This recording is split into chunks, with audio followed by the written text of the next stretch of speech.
In this video, I will be showing you how to change the language on Deepseek. Let's get started. First, I open my web browser and click on the search bar. I type in Deepseek I log in and click on the matching search suggestion. Once the search results load, I click on the main Deepseek link to open the chat page. Now that the dashboard is loaded, I navigate to the settings. I move my cursor to the bottom left-hand corner of the screen, click on the three dots next to my profile name, and select Settings from the pop-up menu. In this Settings menu, under the General tab, you can adjust both your theme and your language. The language option is currently set to System. I click on this drop-down menu, which displays a list of all the available languages. I will click on GNT Zhonghuian to change the entire system language to Chinese.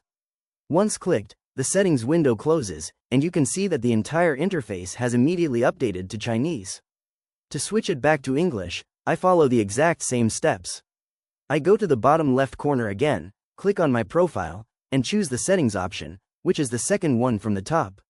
In the settings pop-up, I click on the language drop-down and select English from the list. The interface instantly translates back to English.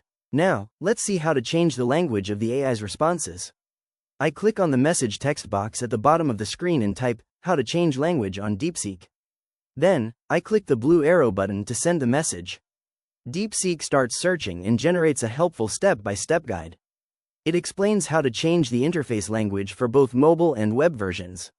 It also explains that if you want the AI to reply in a specific language, you can simply type your request in that language or directly instruct it to reply in your preferred language of choice. If you found this walkthrough helpful, please consider liking the video and subscribing for more quick tips and tutorials.